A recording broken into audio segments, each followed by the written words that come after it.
अस्सलाम वालेकुम, नमस्कार, सत श्री अकाल एंड गुड इवनिंग। मैं हूँ आरजू कासमी और आप देख रहे हैं पॉइंट ऑफ व्यू। आज जी हम बात करेंगे और हमारे साथ जिन्होंने हमें ज्वाइन किया है सीनियर जर्नलिस्ट रजा रूमी साहब ने। उनसे हम बात करेंगे और उनसे समझने की कोशिश करेंगे कि आखिर ये हो क्या रहा है। पीडीएम की रैलीज पे रैलीज हो रही है और मरियम नवाज ने कल जो है काफी सख्त लहजे में ये कहा है कि कोरोना तो 2018 में ही पाकिस्तान में आ गया था और वो किसी किस्म के जो है वैक्सीन से नहीं जाएगा, उसको उठा के फेंकना पड़ेगा। आप समझ ही गए होंगे उनका इशारा किस तरफ है। और इसके अलावा हम जी बात करेंगे कि मीर शकीलुर रहमान साहब को जो है वो तकरीबन 8 महीनों के बाद रिहा किया गया है। 34-35 साल पुराना केस था और उसके बाद ये सारा कुछ हो क्या रहा है, मीडिया को इस तरह से क्यों दबाया जा रहा है। बहुत शुक्रिया सर कि आपने ज्वाइन किया। थैंक यू सो मच कि आज आपने हमें टाइम दिया थोड़ा।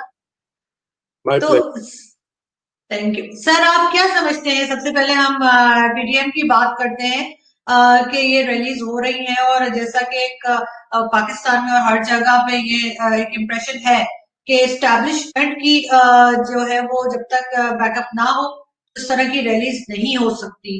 जैसे कि इमरान खान साहब के लिए भी कहा जाता है कि एस्टैब्लिशमेंट ही लेकर आइए, तो आप कहते हैं कि एस्टैब्लिशमेंट का हिस्सा है जो कि इन रैलीज को सपोर्ट कर रहा है थोड़ा प्रेशराइज करने के लिए इमरान खान साहब की गवर्नमेंट को। आप किस तरह देखते हैं इस सबको?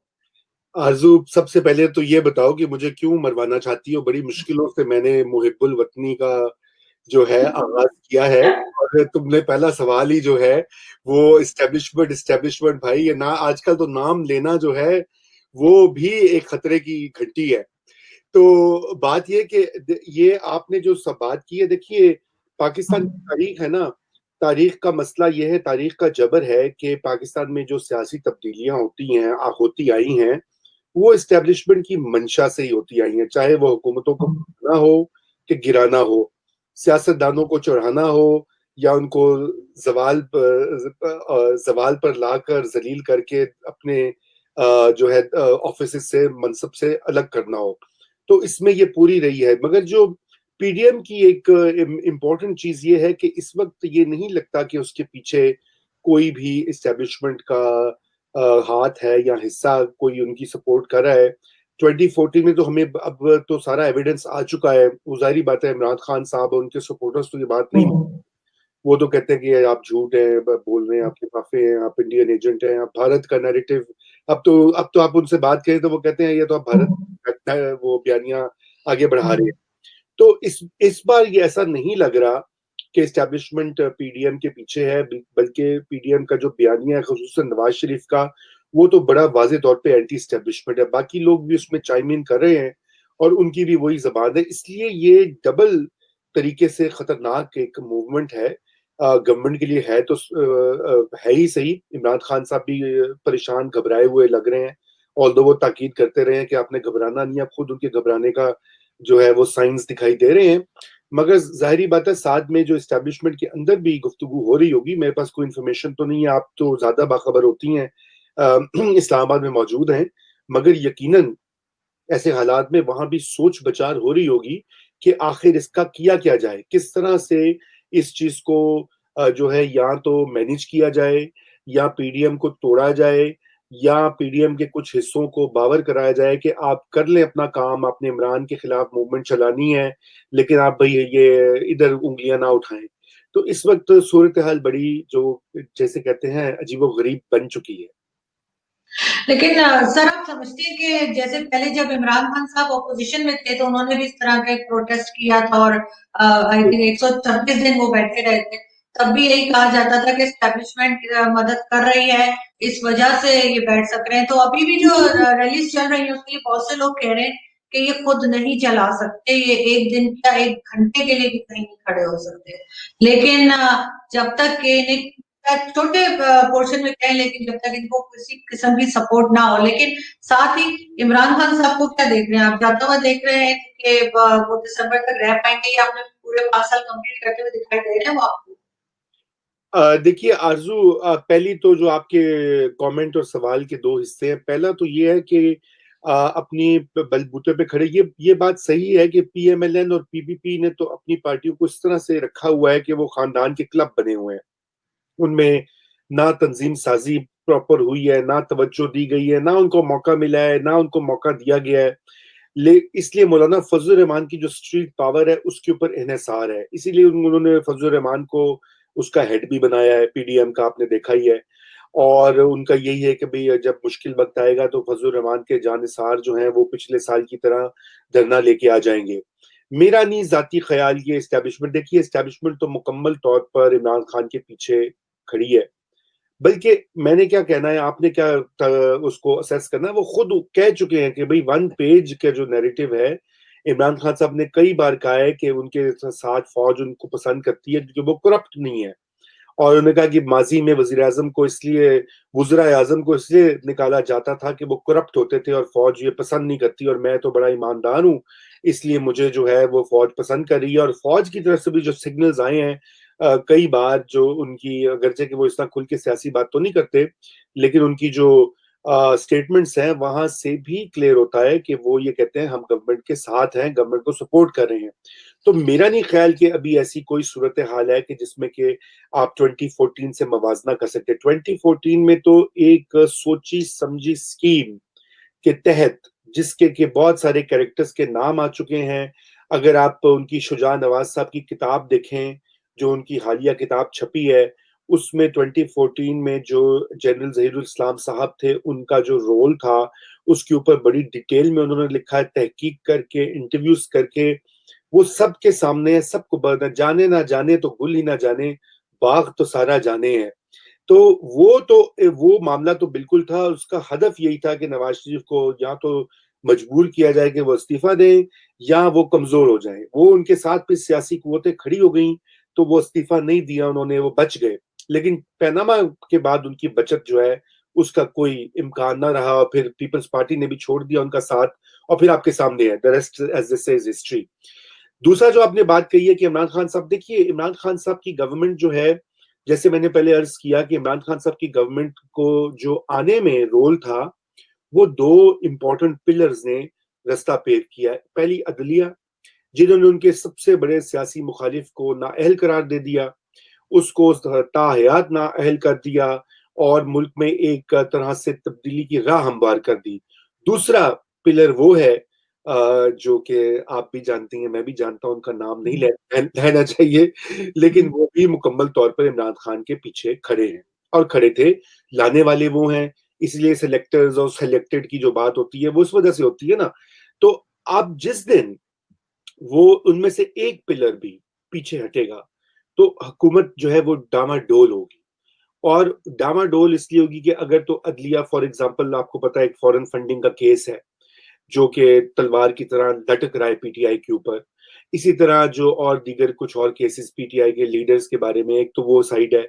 दूसरी साइड ये कि जहां पे नवाज शरीफ इस वक्त अटैक कर रहे हैं, नवाज शरीफ और फजलुर रहमान, किसी हद तक बिलावल भुट्टो, किसी और बाकी जो छोटे पार्टियां हैं छोटे सूबों की, वो भी खुल खुला के पीछे लगी हुई हैं, ठीक है ना। तो उनका यही है कि इतना पुश किया जाए, उनकी हिकमत अमली ये है कि दूसरा जो पिलर है, वो जिनका नाम नहीं लेना चाहिए, वो पीछे हट जाए, वो कहें हमारा कोई ताल्लुक नहीं है इससे, जो करना है आप करें। जब वो पीछे हट जाएंगे तो फिर ये सारी गेम बदल जाएगी। फिर क्या होता है, इन हाउस चेंज होती है, फ्रेश इलेक्शन होते हैं, या इमरान खान साहब, अगरचे कि मुझे तवक्को नहीं है, खुद एक सियासी इनिशिएटिव लेकर, जहांगीर तरीन तो आ गए हैं, वो सियासी जोड़ तोड़ के माहिर हैं, इनिशिएटिव लेकर वो बाकी ऑपोजिशन की पार्टी के साथ काम करें, जैसे नवाज शरीफ ने 2014 में किया था, कि जहां पे वो कहें भाई आप जमहूरियत के लिए मेरी गवर्नमेंट को मत गिराएं और मुझे चलने दें, तो मुझे मत निकालें, तो फिर कोई बात बन सकती है। लेकिन इमरान खान साहब का रवैया ये नहीं है, वो ये कहते हैं उनके नजदीक ये सब चोर हैं, मौलाना साहब मौलाना डीजल हैं, मरियम जो है वो नानी कैलिबेरी की फॉन्ट की रानी है, जरदारी डाकू है, बिलावल के वो एक्सेंट का मजाक उड़ाते हैं, उनके ऊपर जेंडर रिलेटेड फप्तियां कसते हैं। अभी आपने देखा है क्या, वो गंडापुर साहब ने जो जिस तरह की जबान इस्तेमाल की और किसी ने मजाक नहीं की, सबने उसका साथ दिया है। तो इन हालात में इतनी जब पोलराइजेशन होती है तो फिर ऑपोजिशन तो पीछे हटने वाली नहीं है ना, तारीख है ये सारे। देखिए इन सब का तबका एक है, आरजू समझने की बात है कि इन्होंने चेहरे फर्क फर्क फर्क फर्क लेबल लगाए हुए हैं, कोई पीटीआई है, कोई पीपीपी है, कोई नून है, और एक दूसरे पे इल्जाम तराशी कीचड़ उछालते रहते हैं, ठीक है। मगर ये सब एक ही तबके के हैं और वो पाकिस्तान का जिसे कहना चाहिए अशराफिया हैं, अपर क्लास है। कुछ नए अपर क्लास में आए हैं, कुछ पुराने अपर क्लास में थे। शरीफ खानदान पहले से अमीर था, 80s के बाद जब वो पावर में आए और अमीर हो गया। जरदारी साहब बेनजीर भुट्टो से शादी कर ली। बेनजीर भुट्टो जुल्फिकार अली भुट्टो की बेटी थी। सर शाहनवाज भुट्टो जो थे उनकी पोती थी, और सिंध में उनकी जायदादें थी। तो ये सारा अच्छा। और इसी तरह इमरान खान साहब भी देख लें, वो कहते तो हैं कि वो कपड़ों पे वो क्या वो लगा हुआ है, पैबंद लगा हुआ है, और वो इतने सादा हैं। रहते वो 300 कनाल के बनी गला के महल में हैं। पढ़े वो एचएसएन कॉलेज से हैं। जमान पार्क में वो बड़े हुए हैं। जमान पार्क में जो है वो खवास का इलाका है। कोई शादरा या कोई वो आम जगह नहीं ना। देखिए मवाजने करते हैं ना एर्दोआन से, और वो जो रफसंजानी था ईरान का, भाई वो सब तो बहुत नीचे से बड़े हम्बल बैकग्राउंड से ऊपर आए हैं। इमरान खान साहब तो पहले ऑक्सफोर्ड में थे, एक माया नाज इंटरनेशनल स्पोर्ट्स स्टार थे। और चलिए इमरान खान साहब, ये बात सच है कि इमरान खान के ऊपर कोई करप्शन का ऐसा इल्जाम नहीं है, सिवाय वो पीटीआई की फॉरेन फंडिंग उनके पार्टी के लोगों ने की होगी। लेकिन उनके साथ जो लोग हैं वो कौन है? जहांगीर तरीन का शुमार पाकिस्तान के अमीर तरीन लोगों में होता है, अरबपति हैं। आप देख लीजिए अयूब खान साहब के जो फैमिली है वो भी बहुत अरबपति लोग हैं। रजाक दाऊद उनके मिनिस्टर हैं, वो बिलियनियर हैं। आप और एक लंबी लिस्ट है। परवेज खटक भी अमीर हो चुके हैं, बहुत सारे। उनकी पूरी फैमिली जो है वो पख्तूनख्वा की इलीट से है। तो ये इलीट्स का आपस में फड्डा होता है। ये पाकिस्तान की हिस्ट्री में होता है कि ये म्यूजिकल चीजों पे कहते हैं कि तुम्हें ये जगह मिल गई है ना, अभी मैं तुम्हें निकालता हूँ। जो कि हमारी एक सोच भी है ना। आपने देखा हमारे गांव और मोहल्लों में कोई शख्स आगे तरक्की करता है ना, तो नीचे अपनी टांग खींचने वाले मौजूद होते, कहते हैं अनु तो मैं थल्ले कड्डा ना जरा। बल्कि वो पंजाब का एक मुहावरा है, मुझे याद है, जब मैं फील्ड में काम करता था एज अ सिविल सर्वेंट, तो मैंने तभी सीखा था। उन्होंने कहा था कि शरीक दी कंड कंड तय जावे, पावे मैं थल्ले आ जा। ठीक है ना। यानी कि मुझे अपने ऊपर भी नुकसान नहीं, इसलिए माशाल्लाह तक लगवा देते। वली खान पूरे नाम जो थे, उन्होंने भुट्टो को निकालने के लिए ज़ियाउल हक को इनकरेज किया। असगर खान साहब, वली खान और दीगर जो लोग थे, उन्होंने कहा कि लगा दो माशाल्लाह, इसको निकाल लो बस, ठीक है ना।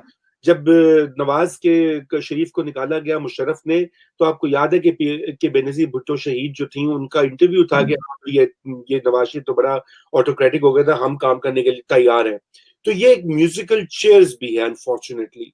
यही वजह है कि इनकी क्रेडिबिलिटी जो है सियासतदानों की, डेमोक्रेसी की, पाकिस्तान में नहीं बनती, क्योंकि ये अपनी क्लास इंटरेस्ट से बाहर नहीं जाते। तबकाती जो उनके इंटरेस्ट होते हैं ना। और फजल रहमान साहब भी अब उसका हिस्सा बन चुके हैं। वो खैर वो भी एक बहुत नामी ग्रामी फैमिली से उनका ताल्लुक है। और उनके वालिद, उनके अब तो उनके भाई वाले सारे गवर्नमेंट में रहे हैं इतने साल, और आपको पता ही है वो सारी कहानियां मैं क्या दोहराऊं। तो ये असल में तबकाती एक एक तबके के अंदर लड़ाई है। जबकि हकीकत ये कि पाकिस्तान का 80-90% जो अवाम है वो इससे बाहर हैं। वो डेली स्ट्रगल्स कर रहे हैं, आटे की, खाने की, महंगाई की, नौकरी की, बेरोजगारी से लड़ रहे हैं। और ये लोग जो हैं, इनका ये है कि किस तरह से अब इमरान को निकालें और वहां पहुंचे। सच्ची बात करनी चाहिए, खुली बात करनी चाहिए। बिल्कुल। लेकिन सर, मैंने तो मतलब एक बार किसी ने कहा कि जी सियासत जो है ये दो तरह के लोग करते हैं, वो जिनके घर में खाने की कमी ना हो और दूसरे जिनके घर में खाने को कुछ ना हो। तो ये जो सड़क पे आते हैं, जो नारे लगाते हैं, उनके पास कुछ नहीं होता, और जो जिनके लिए नारे लगाते हैं उन्हें किसी चीज की कमी नहीं होती। इमरान खान साहब के साथ भी बिल्कुल इसी तरह के लोग खड़े हुए हैं। लेकिन ये जो बार बार अपने मिनिस्टर्स बदलते हैं और इधर से उधर करते हैं, जो कि कुछ नून लीग से आया हुआ है, कोई पीपल्स पार्टी से आए हुए हैं, कोई भी पीटीआई के बहुत थोड़े लोग हैं जो शुरू से पीटीआई के हों, तब भी ये गवर्नमेंट संभाल नहीं पा रहे, और बहुत जल्दी ही इनको जो है वो उस तरह के नेगेटिव कमेंट्स मिले जो पहले किसी गवर्नमेंट को नहीं मिले। इसकी क्या वजह लगती है आपको? क्या वादे ज्यादा कर लिए थे, लोगों को ख्वाब ज्यादा दिखा दिए थे, क्या हुआ था? देखिए बिल्कुल, एक तो लोगों की तवक्कुआत ऐसी बढ़ा दी। मसलन ये कि उन्होंने कहा, खान साहब पहले कहते थे कि मैं 90 दिन में करप्शन खत्म करूंगा। फिर आप ये उनके बयानात हैं, रिकॉर्ड पर हैं। और उन्होंने कहा कि ऊपर एक ईमानदार आदमी आता है तो बस नीचे सब ठीक हो जाता है। अब ये इस तरह की इस सादा लोही का क्या इंसान जवाब दे? इसको सिंपलिस्टिक थिंकिंग कहा जाता है अंग्रेजी में। और बदकिस्मती से वो सिंपलिस्टिक थिंकिंग जो है वो ना सिर्फ खान साहब की अपनी, उनके हवारियों, उनके सपोर्टर्स की है, बल्कि मुक्तदिर हलकों के अंदर भी लोगों का ये ख्याल था कि इमरान खान जैसा ईमानदार आदमी आएगा तो वो नीचे करप्शन को कंट्रोल कर देगा, वो डॉलरों की बारिश हो जाएगी, जैसे कि शौकत खानम अस्पताल को पैसे मिले थे इसी तरह रियासत पाकिस्तान को ओवरसीज पाकिस्तानी जो है करोड़ों अरबों डॉलर दे देंगे। वो आपको याद ही मुराद सईद की फेमस तकरीर, उसने कहा 200 अरब डॉलर पहले दिन आ जाएगा, 100 डॉलर वो आईएमएफ के ऊपर और 100 डॉलर वो आप पे लगाएगा। तो वो तो नहीं हुआ ना। तो वो एक तो ये एक्सपेक्टेशंस बढ़ा दी हुई थी, मगर दूसरी जो इंपॉर्टेंट बात है वो है ना तजुर्बाकारी। ना तजुर्बाकारी जो है, इमरान खान साहब को कभी गवर्नमेंट का एक्सपीरियंस नहीं है, बल्कि वो हमेशा से एक स्टार रहे हैं, क्रिकेट के स्टार रहे हैं। बाद में फिर वो कमेंटेटर बन गए, फिर वो उन्होंने अपने फिलैंथ्रोपी के प्रोजेक्ट्स किए, फिर उन्होंने सियासत में आ गए। तो वो हर जगह उनका एक मकाम जो है वो एक स्टारडम का मकाम है। ये गवर्नेंस का काम जो था ना, ये आपको बैठ के बड़ी अरक रेजी करनी पड़ती है और लोगों को साथ में मिलाकर काम करना पड़ता है। आप किसी इदारे में देख लीजिए कि आपको सब लोगों को साथ लेके चलना पड़ता है, तो यहाँ पे तो अपोजिशन को उन्होंने दीवार से लगाया हुआ है। इस वजह से ये जो है उनकी कोई भी पॉलिसी जो है वो इम्प्लीमेंट नहीं हो सकी। और तीसरी इससे जिमनी बात जो इससे लिंक्ड है, वो जो जो कि आपने आपने भी कहा कि कितनी कम मुद्दत में कम ही इस तरह की गवर्नमेंट्स होती हैं जिनका पब्लिक ओपिनियन में इतना नेगेटिव एक व्यू आ जाए। और तीसरी उसमें ये बात है कि हाइब्रिड रेजीम, जिसको कामरान खान साहब उसके बारे में ट्वीट भी कर चुके हैं, उन्होंने तो कहा कि अल्हम्दुलिल्लाह है कि पाकिस्तान में एक हाइब्रिड निजाम बहुत अच्छा चल रहा है। वही 1 पेज वाली जो बात मैं पहले कहता, देखिए मैं तो नहीं, ये मेरे बिल्कुल व्यूज नहीं है, ये खुद उनके जबानी व्यूज हैं। तो हाइब्रिड जो रिजीम होती है ना, देखिए उसमें जिम्मेदारी का तयन नहीं हो सकता। मसलन ये कि किसने किस मिनिस्टर को लगाया, किसने किस अफसर को बदलवाया, किसने किसको कहाँ लगाया, अब उस्मान बुजदार को किसने लगाया है, ये एक मुहिम्मा है। इसके लिए तो मतलब एक या तो पीएचडी का थीसिस करना पड़ेगा, या मैं कहता हूँ कोई इस्तिखारा करना पड़ेगा कि पता तो लगे कि किसने आखिर बुजदार साहब को, एक जो कि बिल्कुल अननोन कमोडिटी थे, कोई एक्सपीरियंस नहीं था गवर्नमेंट को, उनको उठाकर एक जो है मसनद पे बिठा दिया। वो सबसे मुश्किल सूबा जिसकी के एक 110 मिलियन आबादी है, जो कि जहां पे ऑपोजिशन बड़ी मजबूत है, जहां की मसाइल बड़े पेचीदा हैं, जहां की ब्यूरोक्रेसी जो है वो बेलगाम और हावी है। बड़े सगीर में पंजाब की ब्यूरोक्रेसी जो है वो सबसे मजबूत है। उसकी वजह की अंग्रेजों की बनाई हुई है। लास्ट अंग्रेजों ने यहाँ पे इन्वेड किया, जो है एनेक्स किया था पंजाब को मिडिल ऑफ 19th सेंचुरी में, तो उन्होंने बहुत तवज्जो से यहाँ पे पूरा निजाम लेआउट किया था। ये उस निजाम से आप लड़े हैं। आपको एक बहुत ही स्ट्रॉन्ग वजीर आला चाहिए था। और ये जो परसेप्शन है इनकी ना अहली का, ना तजुर्बेकारी का, उसमें बुजदार का भी बहुत बड़ा हिस्सा है। बुजदार को इमरान खान ने लगाया है, या जैसे वो र्यूमर्स हैं कि उनको उनके घर वालों से मशवरा मिला है, या किसी और ने लगाया है। ये सारे फैक्टर्स ने कंपाउंड होके इमरान खान साहब को जो है बैकफुट पे डाल दिया। अब वो हर वक्त वो समझते हैं कि मीडिया की गलती है कि वो उनको टाइम नहीं दे रहा, इसलिए एक तर्जुमान, दो तर्जुमान, तीन, बल्कि मेरे ख्याल से एक तर्जुमान हो चुके हैं जो रोज आगे कहते हैं। वो अगर आप आरजू कुछ बात करेंगी तो मैंने देखा आपको भी माशाल्लाह बड़े अच्छे अच्छे प्यारे प्यारे कमेंट्स, अलकाबात आपको लिफाफा वगैरह जो जो मिलते हैं। और मुझे तो खैर वैसे ही पहले ही वो ब्रांड कर चुके हैं, मैं मतलब इनसे पहले इनके जो बैकर्स हैं कि वो मतलब इकतदार है और ये है वो है, फलाना अब तो बाहर बैठा हुआ है, एजेंट बन गया। मतलब ये सोच, पाकिस्तान में सोच का जवाल जो है वो सबसे बड़ा मसला है पाकिस्तान का। लोग कहते हैं ना इंडिया मसला है, वो दहशत गर्दी मसला है, महंगाई मसला है, असल में सोच का जवाल जो है, इंटेलेक्चुअल पॉवर्टी जैसे कहा जाता है, वो सबसे बड़ा मसला है। तो coming back to your question, ये सारी चीजों ने इस ना तजुर्बेकारी में को और हाइब्रिड निजाम ने कहीं का नहीं छोड़ा इस पूरे एक्सपेरिमेंट को। इसलिए जो आपका पहला सवाल था, अगर मैं उसे ये लिंक करूं कि ये जैसे ये कंपनी नहीं चल सकती, जैसे सुहेल वड़ाइक साहब ने अपनी किताब लिखी, किताब तो कवर जब्त हो गया, तो ये नहीं चल सकती। उसकी वजह है कि अब जो बनाने वाले हैं उनको भी ये ख्याल हो गया है कि ये इन तिलों में तेल नहीं है। इसके लिए आपको कुछ और एक्सपेरिमेंट करना पड़ेगा। अब क्या वो एक्सपेरिमेंट ऑपोजिशन के साथ करना पड़ेगा, या इसी काबीना के अंदर रद्दोबदल देखे ना, ये 2 बार रीशफलिंग हो चुकी है, अब तीसरी बार होगी, थर्ड ईयर में दाखिल हो गई हुई है ये गवर्नमेंट, तो हर साल जो है रीशफल होगी। अच्छा, फिर आप देखेंगे जिस तरह ब्यूरोक्रेसी को भी चलाया गया, पहले उनको नैब का डंडा तलवार दे दे के फिर वो पीछे हट गए, उन्होंने कहा जी काम नहीं करी ब्यूरोक्रेसी। फिर मुतअद्दिद तबादले पंजाब में, जो मैं पहले जिक्र कर रहा था, 5 बार तो मेरे ख्याल से चीफ सेक्रेटरी को बदला गया है, 5 बार आईजी को बदला गया है, एजुकेशन और हेल्थ के सेक्रेटरीज 6-6 बार, 5-5 बार, 7-7 बार बदले गए हैं। आप बताइए कि ये नामुमकिन है। आप ही का जो अगर शो है, कल को आपको आपकी जगह कोई और बैठा हो तो उसको ये ऑपरेट करना और क्या सवाल पूछने, लाइन अप करना, वो नहीं कर पाएंगे। उनको सीखने में 1 महीना लग जाएगा, 2 महीने लग जाएंगे, राइट? तो आप यहाँ पे you are dealing with millions of people. तो मसला इस वक्त ये है। और सर, इसी से कनेक्टेड मैं एक सवाल पूछूंगी कि जैसे आपने बात की थी कि बिल्कुल हमें इस तरह की इवन थ्रेड्स भी आती है, उल्टी सीधी बातें तो हमें लिखते ही है, लिफाफा ये वो सब कुछ चलता है। इंडिया के एजेंट, मुझे तो रॉ के एजेंट भी बता दिया है। तो लेकिन आप तो साथ सच्ची है, साथ बाय द वे। लेकिन सर, साथ साथ ये भी होता है कि इमरान खान साहब यहाँ जिधर पहुंचे हैं, वो मीडिया की ही वजह से पहुंचे हैं। मीडिया ने बहुत साथ दिया जब ये पोजीशन में थे, मीडिया ने बहुत ज्यादा, सोशल मीडिया ने, इलेक्ट्रॉनिक मीडिया ने, हर तरह से।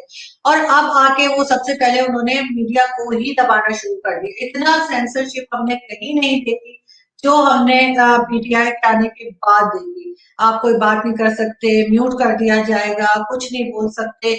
लेकिन लोगों के दिमाग को मैं देखती हूँ कि वो थोड़े से खुल गए हैं। जो आम पब्लिक है वो बोलने लगी है। आपके पहले किसी की हिम्मत नहीं थी कि वो किसी रिटायर्ड जनरल के बारे में कोई बात करे, लेकिन आसिम सलीम बाजवा की ये बात हुई, लोगों ने कहा और अभी तक कह रहे हैं। इसी तरह से जो इधर आपको पता है डीएचए और ये वो जो बनाते हैं, जो कुछ करते हैं हमारे जनरल, उनके ऊपर बात हो रही है। लेकिन इमरान खान साहब की पार्टी को कुछ कहा जाए, उनके वो जो सो कॉल्ड टाइगर फोर्स है वो निकल आती है सोशल मीडिया पे और शुरू हो जाते हैं।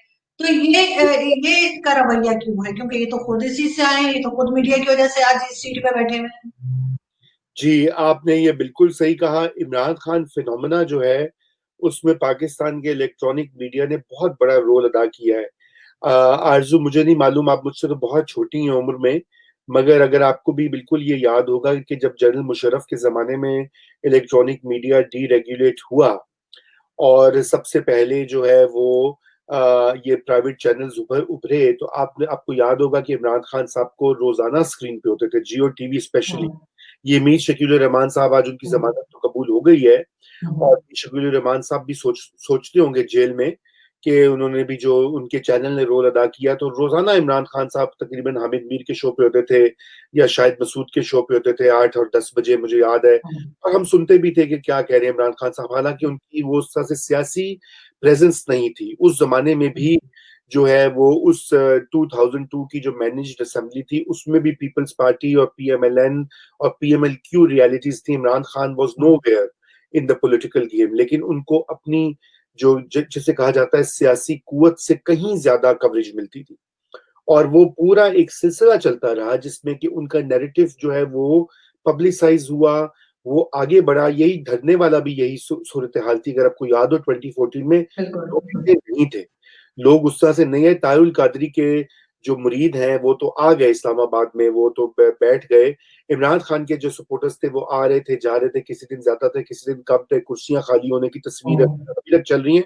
लेकिन टीवी चैनल्स ने उसको इस तरह से दिखाया कि जैसे एक इनकलाब आ गया मुल्क में, जैसे कि कोई बॉल्शविक रेवोल्यूशन आ गई है, या यूक्रेन वाली ऑरेंज रेवोल्यूशन, जो भी इस तरह के पब्लिक मोबिलाइजेशन होती है। इन यानी कि एक्सेसिव कवरेज दी मीडिया ने उनको, और उनका साथ दिया। अब वो क्या मीडिया, देखिए उसमें मीडिया का भी है कि कॉर्पोरेट मीडिया जो होता है, जैसे अभी आप तो करी ना, आपको पता नहीं, आपको तो इश्तेहार नहीं मिलेंगे, लेकिन कॉर्पोरेट मीडिया का इश्तेहारों का मसला भी, तो इमरान खान है एक सुपरस्टार, तो जब आप उनको बिठाते हैं स्क्रीन पे तो लोग देखते हैं, उसे रेटिंग भी आती है, एडवर्टाइजिंग वाले जो आते हैं। मगर मगर जियो तो बहुत हद तक गया ना, उन्होंने टेलीथॉन भी की, हम्म, जिलजिला आया, सैलाब आए, इमरान खान के साथ बड़ी मशहूर वो एक पूरी चीज उन्होंने मिलकर की इमरान खान साहब के साथ।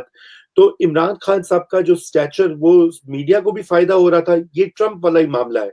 ट्रंप की जो जो बातें हैं, 5-6 साल से मीडिया ऊट पटांग जो है वो दिखाता था, जिसमें वो झूठ भी बोलते थे, गलत बयानी भी करते थे, नस्ल परस्ती पर मबनी बातें भी करते थे, और वो मीडिया को रेटिंग ऊपर जाती थी। इसीलिए यहाँ के जो टॉप चैनल्स वाले जो हैं, उन्होंने कभी हम ट्रम्प को इससे दिखाते, 4 साल पहले की बात है, उनके इंटरव्यूज मौजूद है, गूगल कर ले, उन्होंने हम्म। कहा रेटिंग मिलती है इस आदमी से, इसलिए हम इसको फ्री दे, हम पैसे भी नहीं चार्ज करें, कवरेज दे रहे हैं।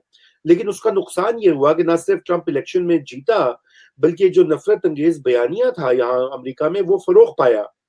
और यही बात हुई कि इमरान खान साहब ने 10 साल में लोगों को कन्विंस कर, लोगों को क्या, जो TV middle class, upper middle class, Bahria town, DHA में मतमवल जो जो तबकात के लोग हैं, वो कन्विंस हो गए कि सब बाकी चोर हैं, डाकू हैं, इमरान खान एक ईमानदार है। और पाकिस्तान में जो करप्शन है वो सिर्फ सियासतदानों का मसला है। हालांकि पाकिस्तान में आप भी जानती हैं कि करप्शन जो है वो सिर्फ सियासतदान नहीं करते, बिजनेसमैन टॉप के जो है वो सबसे ज्यादा इसमें मुलविस है। आज से नहीं, 1950s में सबसे ज्यादा कर्जे जो हैं वो उनके माफ हुए, अरबों रुपए के नेशनल बैंक्स में, वो बैंक जो पब्लिक बैंक्स हैं जिनमें आपका मेरा स्टेक है, वो माफ हुए हैं। पहला तो बिजनेस का, फिर civil military bureaucracy. Civil bureaucracy जो है, जो आम आदमी, एक पटवारी और थानेदार से लेकर ऊपर डिस्ट्रिक्ट का कोई ऑफिशियल हो या सेक्रेटरी हो, टॉप तक करप्शन जो है वो इस सिस्टम के अंदर घट्टी में पड़ी हुई है। कोई उसकी बात नहीं हुई, आज तक उस पर कोई एक्शन नहीं हुआ, कोई कार्रवाई नहीं हुई। और फिर मिलिट्री का हम ज्यादा जिक्र नहीं करते, क्योंकि उस पे एक तो इंफॉर्मेशन नहीं मिलती, दूसरा ये कि फिर आप गद्दार करा जाते हैं। लेकिन अब जनरल बाजवा, आसिम सलीम बाजवा साहब का जो केस है, देखिए आसिम सलीम बाजवा वैसे बड़े डिसेंट आदमी हैं, और जब उनका केस भी आया तो मुझे थोड़ा अफसोस भी हुआ। मैंने कहा कि ये अब मतलब इस तरह से उनके, क्योंकि कुछ ज्यादती भी की लोगों ने, क्योंकि ये भी एक ऐसी चीज है कि ये इन्वेस्टिगेशन तलब है कि क्या वाकई में उनकी ओहदों की वजह से उनकी फैमिली ने इतने पैसे बनाए। ये बात अब कोई नहीं देखी, अब ये एक पब्लिक में नैरेटिव बन गया है। तो बात ये कि जो और big business, civil military bureaucracy, ये हमेशा, और लोअर अदली, कोई अदालत जो है सेशन जज की, सिविल जज की, पाकिस्तान में शाजो नादिर ही ऐसे होंगे कि जहां पे पैसे लोग नहीं देते। और अगर लोग पैसे नहीं भी दे रहे तो रीडर्स को पैसे देंगे, रीडर्स को पैसे देकर शहादतें आगे पीछे होती हैं। और कई केसेस भी आए हैं, वो भी कहते हैं जी हमारा अंदर में अकाउंटेबिलिटी का एक निजाम है, हमें ना हाथ लगाएं। फौज भी यही कहती है, ब्यूरोक्रेसी ने भी, आपने देखा, नैप से निकल गई। ये ताकतवर है ना, जिसके जिसके हाथ में लाठी है, भैंस उसी की है। तो अब रह जाते हैं बाकी ये जो सारे म्यूजिकल चेयर्स वाले हैं। अब ये बिल्कुल करते हैं, इसमें कोई शक ही नहीं है कि सियासतदान करप्शन में मुलविस होते हैं। यहाँ नहीं होते, दुनिया भर में होते हैं, अमेरिका में होते हैं भाई। ट्रम्प का देख लीजिए क्या हाल है, पूरा खानदान उससे व्हाइट हाउस में बिठाया हुआ है, कारोबार चल रहे हैं, होटल चल रहे हैं। इटली के वज़ीर आज़म हो गए, उनके स्कैंडल्स आते हैं, मेक्सिको के, ब्राजील के। हिंदुस्तान में जितनी करप्शन पॉलिटिक्स में, पाकिस्तान में तो उसका एक फ्रैक्शन भी नहीं है। क्योंकि जब आप अगर आप देखें, मनमोहन सिंह के जमाने में एक टेलीकॉम की डील हुई थी, थाउजेंड्स ऑफ करोड़ की। तो कांग्रेस की वहां पे भी ये नैरेटिव जो है वो आ गया है। लेकिन बात ये है कि हमारे यहाँ सिर्फ सिंगल आउट किया हुआ है और लोगों को, जिसे कहते हैं, चूना लगा दिया गया है ट्रक की बत्ती के पीछे कि जी नवाज शरीफ को पैनामा केस में निकाल देंगे तो मुल्क में ईमानदारी आ जाएगी। कुछ भी नहीं हुआ। नवाज शरीफ को ना सिर्फ ये कि इक़्तिदार से निकले हैं, उसके बाद उनकी सियासत तो चल रही है, बल्कि उनको खुद ही इन्होंने भिजवा दिया है लंदन लास्ट सितंबर। जो भी पसे पर्दा डील हुई या जो भी हुआ, वो बाहर बैठ के अब इनको सुना रहे हैं। तो बात ये कि कोई चीज बदली तो नहीं, किसी को सजा तो नहीं हुई, प्रूफ तो कुछ नहीं हुआ। जरदारी और बेनजीर के खिलाफ केसेस जो हैं, मुझे याद है कि मैं उस वक्त नया नया कॉलेज में जाने वाला था जब 1990 में बेनजीर भुट्टो की गवर्नमेंट जो है वो डिसमिस हुई, पहली गवर्नमेंट, और पूरे रेफरेंसेस बने जरदारी के और बेनजीर शहीद के बारे में। वो रेफरेंसेस कहीं जाके 2017 में वो खारिज हुए। यानी कि 27 साल जो हैं वो रेफरेंसेस जो हैं वो चलते रहे, 27 साल, अंदाजा कीजिए। वो कहते हैं जी ये बड़े ताकतवर हैं, ये चलने नहीं देते। भाई ऐसी बात नहीं है। कोर्ट्स किसके हाथ में, हमें भी पता है, आपको भी पता है। बात ये कि एहतसाब और करप्शन जो है ये एक दिलकश नारा बन चुका है, जिससे कि आप लोगों को, खुसूसन जो मिडिल क्लास, उभरती हुई मिडिल क्लास है, उसको अपनी तरफ लेकर आते हैं, क्योंकि मिडिल क्लास इंपॉर्टेंट होती है, उसकी वॉइस होती है। अब वो मिडिल क्लास नवाज शरीफ ने तकसीम कर दी है। पंजाब की मिडिल क्लास जो है वो आधी से ज्यादा पीएमएलएन की तरफ है और बाकी पीटीआई की तरफ है। वो जो पीएमएलएन की तरफ है ना मिडिल क्लास, वो ये कहती है कि वोट को इज्जत दो। वो ये कहती है भाई हम नवाज शरीफ को हमने इलेक्ट करवाया था, तो आप उसको क्यों निकालते हैं गैर कानूनी या जो भी एक जुडिशियल कू के जरिए, और वो उसके पीछे लगे हुए हैं। तो ये जो तब्दीली आपने कहा ना, जबान लग गई है लोगों को या लोग उससे लिंक्ड है। मिडिल क्लास की पावर जो होती है वो आपका डिस्कोर्स शेप करती है, क्योंकि मिडिल क्लास के कौन लोग हैं?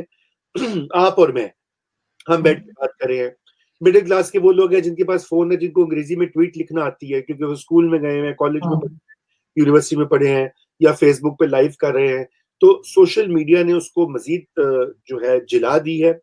और अब आप देखें हर सियासतदान सोशल मीडिया पे है। मतलब पहले तो पीटीआई की एक वो होती थी इजारादारी, अब नून भी, नून क्या मतलब मरियम तो खुद सबसे आगे है ट्विटर के ऊपर, और वहाँ वालिद ने भी अकाउंट खोल लिया है, बिलावल, उनकी बहनें, कोई ऐसा लीडर नहीं है पीपीपी का जो अब ट्विटर पे ना हो। अब ये जंग वहां डिजिटल स्पेसेस में आ गई है। ये इसको फिफ्थ जनरेशन जंग कहा जा रहा है। बिल्कुल, लेकिन इससे इमरान खान सब बड़े घबराए हुए लग रहे हैं और सुनने में आ रहा है कि कोशिश कर रहे हैं कि इसको भी कंट्रोल कर सके गवर्नमेंट, इसके ऊपर भी किसी किस्म की कुछ कंट्रोल करें कि लोग ना लिख सकें या पता नहीं क्या करेंगे, लेकिन होना नहीं चाहिए ऐसे, क्योंकि ये फ्रीडम होनी चाहिए लोगों को। सर लास्ट में मैं आपसे एक बात पूछना चाहूंगी। मेरी डॉक्टर परवेज गुपाई से भी बात हुई थी, तो वो कह रहे थे कि जैसे आजकल आप सबको भी मालूम होगा कि हर दूसरे तीसरे दिन हम सुनते हैं कि किसी ना किसी अहमदी को मार दिया गया, गोली मार दी, किसी को कुछ कर दिया। पाकिस्तान में माइनॉरिटी का बहुत बुरा हाल है और इस बात से हम इनकार नहीं कर सकते। हम दूसरों पे तो जरूर उंगली उठाते हैं कि भारत ये कर रहा है, भारत वो कर रहा है मुसलमानों के साथ, लेकिन खुद हमारे यहाँ क्या हो रहा है वो हमें नजर नहीं आता। तो वो डॉक्टर परवेज भाई भी यही बात कर रहे थे कि हमारे यहाँ ये चीज कंट्रोल नहीं हो रही, और इसलिए भी कंट्रोल नहीं हो रही क्योंकि इस पे हमारे प्राइम मिनिस्टर, हमारे मिनिस्टर्स कोई बात नहीं करते, कोई स्टेटमेंट नहीं देते। जब सुनते भी है किसी के साथ कोई हादसा हुआ है, किसी को मारा गया है, या सिंध में और दूसरी जगह पे हिंदुओं की बच्चियों को जो उठाया जाता है, तो उस पे प्राइम मिनिस्टर की तरफ से कोई स्टेटमेंट नहीं आता।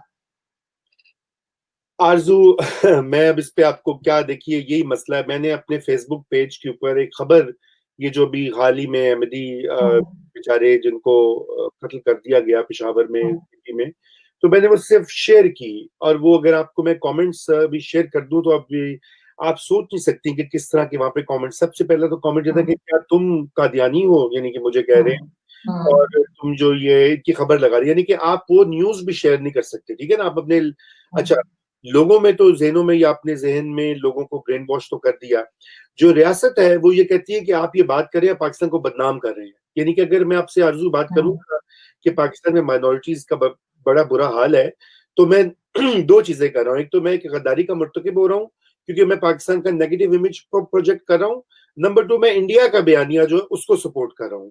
अच्छा, अब ये बड़ी कदगन लग गई है। मैं आपको क्या बताऊं कि मैं इसे कहीं ज्यादा ओपनली लिखता था, मेरे सारे मजामीन इंटरनेट पे मौजूद हैं, रिपोर्ट्स, मजामीन, तहरीरें, टॉक्स, और मैं आज अपने आप को गार्ड करता हूँ, क्योंकि वो मैं किसी शिया के बारे में बात करूं, वो कहते हैं तुम तो शिया हो, तुम तो ईरानी एजेंट हो। मैं किसी अहमदी की बात करूंगा, वो कहते हैं तुम तो खुद खुद काफिर हो, तुम उनकी बात कर रहे हो। मैं क्रिश्चियन की बात करूं तो कहते हैं अच्छा तुम अमेरिका में बैठे हो ना, वो क्रिश्चियन फंडामेंटलिस्ट मुल्क है, तुम उनको खुश करने के लिए कर रहे हो, तब तो ताकि तुम्हें लिफाफा मिले। हालांकि मुझे तीनों ने कोई लिफाफा नहीं दिया। मैं यहाँ पे एक कॉलेज में पढ़ाता हूँ और मुशक्कत करके अपने पैसे कमाता हूँ। बहरहाल वो एक अलग बात है। बात यह है कि इसमें दो चीजें, पाकिस्तान में माइनॉरिटीज का बिल्कुल मैं आपसे मुकम्मल इत्तेफाक करता हूँ, अफसोसनाक सूरत हाल है। और इमरान खान साहब का जो दावा था, ये रियासत, फिर आपने जो पहले वादों की बात की, रियासत मदीना का जो दावा था वो बिल्कुल खोखला है। रियासत मदीना में एक सेंट्रल जो इशू था, अगर आपको याद है कि एक जो पैक्ट हुआ था, सुलह हुदैबिया जो हुई थी, और उसके बाद जो क्या कहते हैं, नॉन मुस्लिम्स और मुस्लिम्स के दरमियान एक अंडरस्टैंडिंग और टॉलरेंस की फजा कायम की गई थी। ये उसका सेंट्रल जुज्व है रियासत मदीना का, यानी कि टॉलरेंस और एक दूसरे को बर्दाश्त करना। मगर यहाँ पे तो ऐसा कुछ नहीं हो रहा। ना तो वजीर आजम ने कोई स्टेटमेंट दी है। वजीर आजम ने तो यहाँ तक चीन में जो वो वीगर्स मुसलमानों को ना, रोजाना इनके आंसू तो टपकते हैं कश्मीरियों के लिए, और होना भी चाहिए, जुल्म हो रहा है कश्मीरियों पे, या वो फलस्तीनियों के लिए, या अभी ये जो कार्टून्स बन गए उसमें फ्रांस के मुसलमानों के लिए। लेकिन जो वीगर मुसलमान हैं उनके ऊपर एक लफ्ज नहीं निकलता। जो यमन में रोजाना वहां पे लाखों लोगों को स्टार्व किया हुआ है, उनको खाना ही नहीं पहुंचने दे रहा सऊदी अरेबिया, उस पर कोई किसी के मुंह से एक लफ्ज आपने सुना है? टीवी में आपने किसी को देखा, किसी एंकर ने यमन के ऊपर बात की हो? नामुमकिन। यानी कि आपने ऐसा थॉट, यानी कि मुसलमानों में भी गुड, कोई मुसलमान अफजल है, कोई कमतर है, और कोई तो बिल्कुल काफिर है। तो मतलब वही जो चीज, जो मुल्ला की सोच है, हमने अपनी जिंदगियों में उस पर अमल दरामद कर दिया। यानी कि अगर आरजू तुम ये कहोगी ना कि तुम कश्मीरी हो, तो फिर तुम फुल एक मुसलमान हो। तुम कश्मीरी मुसलमान हो तो तुम सबसे उम्दा और आला किस्म की मुसलमान हो, या फलस्तीनी हो। लेकिन अगर यही खुदा ना खास्ता तुम्हारा ताल्लुक यमन से निकल आए कहीं, या तुम्हारा ताल्लुक जो है वो चीन में जो सिंकियांग प्रोविंस है वहां से निकला है, तो फिर तो हमारे खान साहब कहेंगे मुझे तो पता ही नहीं वहां पे क्या हो रहा है, मैंने तो वो डिटेल में जाना है। तो एक तो ये है। लेकिन मैं आपको इसकी एक और रूट है, और मैं इसके बारे में एक लिखना चाहता हूँ मजमून, में आजकल उस पर तहकीक थोड़ी कर रहा हूँ। और उसकी तहकीक क्या है, खैर वो सबके सामने है, कि ये जो अभी गवर्नमेंट बनी है, ये जो हाइब्रिड रेजीम है, इसमें एक जुज्व जो था जिसको सब फरामोश कर कर जाते हैं बात करते हुए, क्योंकि पाकिस्तान में नहीं कोई बात करना चाहता। वो ये है कि जब धरना हुआ था टीएलपी का, और उसमें ये शायद खाकान अब्बासी वज़ीर आज़म था, और एहसन इकबाल ने कहा कि जी इनको डिस्पर्स करें, लेकिन नहीं वो हो सके। बाद में आपने देखा उनको खुद ही घर भेज दिया गया। और वो पूरा एक नैरेटिव जो है वो उससे वो चीज ऊपर बढ़ी है। और वो ऊपर इस तरह से बढ़ी है कि उसमें ये जो मजहब से हमारी जो अकीदत, देखिए मैं खुद एक मजहबी खानदान में पैदा हुआ हूँ।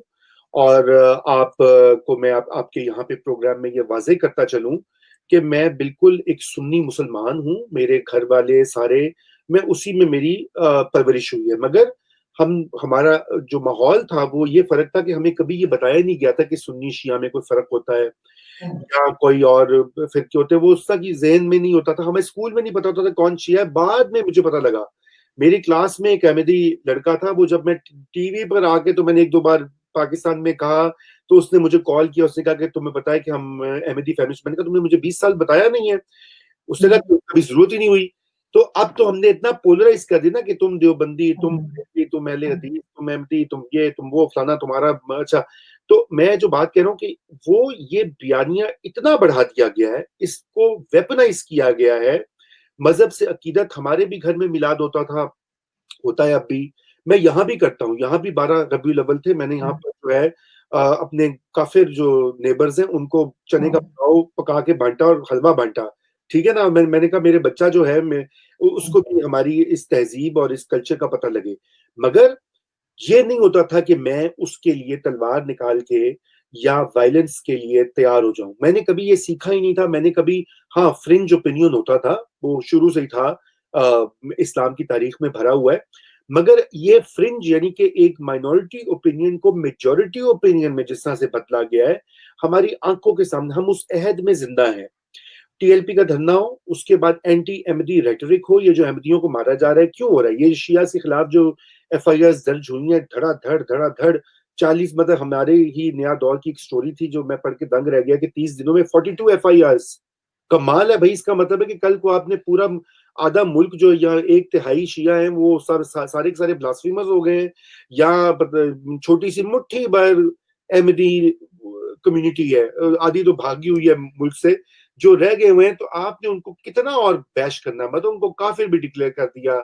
वो अपने आप को मुसलमान नहीं कह सकते, वो सलाम नहीं कर सकते, कलमा नहीं पढ़ सकते, वो घर के बाहर वो हाजा मिन फजले का बोर्ड नहीं लगा। कुरान भी नहीं पढ़ सकते वो। अच्छा, कुरान भी नहीं पढ़ सकते, कानून के नहीं। तहत पढ़ेंगे तो 2 साल कैद है कि जुर्माना है।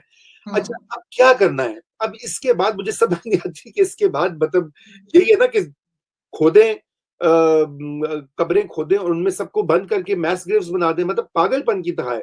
तो इसके सर मुझे लिए उससे याद आया, सर उनकी कब्रें तक तोड़ रहे हैं जाके, आपको पता है? जी मतलब जाके उनकी कब्रों तक को जो है वो खराब कर रहे जी, हैं लोग। बिल्कुल बिल्कुल।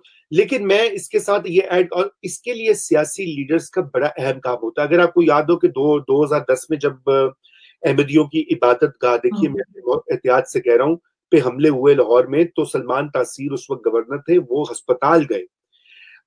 नवाज शरीफ ने, वो गए तो नहीं, लेकिन उन्होंने, नवाज शरीफ ने ये बयान दिया कि जी ये जो अहमदी हैं ये हमारे भाई हैं, पंजाब में उनका वोट बैंक है। आज तक वो नवाज के गले पड़ा हुआ है, उसको वो कहते हैं ये कादियानियत और यहूदियत का फितना है खुद, इसलिए इसको निकालना जो है लाजिम है।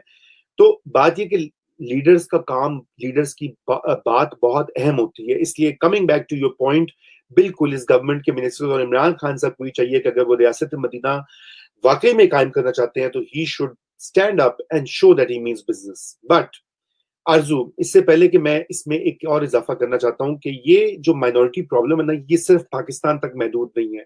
और ये बात मैं चाहता हूं आप उसको हाईलाइट करें जो मैं भी कहने वाला हूं, वो इसलिए कि ये जनूबी एशिया में एक मर्ज है, एक वायरस है। और जनूबी एशिया में, चाहे वो हिंदुस्तान हो, चाहे वो बांग्लादेश हो, चाहे वो श्रीलंका हो, चाहे वो बर्मा हो, चाहे वो पाकिस्तान हो, अफगानिस्तान हो, ये एक वबा है। और ये वबा आती है जिससे हम कहते हैं, जब नेशन स्टेट का जो है ना तस्वुर, वो यूरोप से हमने बोरो किया, क्योंकि अंग्रेज यहाँ पे राज कर रहे थे। उन्होंने हमारी फाउंडिंग फादर्स को तालीम दी, गांधी, जिन्ना, लियाकत अली खान, नेहरू, ये सब बाहर पढ़े, ठीक है ना, सारे फॉरेन एजुकेटेड थे, अंग्रेजों की जबान बोलते थे, वही आइडियाज उनके इम्बाइब थे। तो नेशन स्टेट जो होती है उस पर वर्ल्ड वॉर वन और टू हुई। उसमें होता यह है कि आपने एक एनिमी बनाना होता है, और अंदर जो आपसे मुख्तलिफ होता है ना, यानी कि जो उर्दू जबान, मसलन पाकिस्तान में उर्दू जबान है, मोदी व इंडिया में कह रहे हैं हिंदी नेशनल लैंग्वेज है, तो जो साउथ है इंडिया का वो तो तमिल और कन्नडा और मलयालम और ये बोलते हैं, बंगाल वाले कहते हैं हमारी बंगाली ज्यादा बेहतर है, जैसे हमारे यहाँ कहते थे।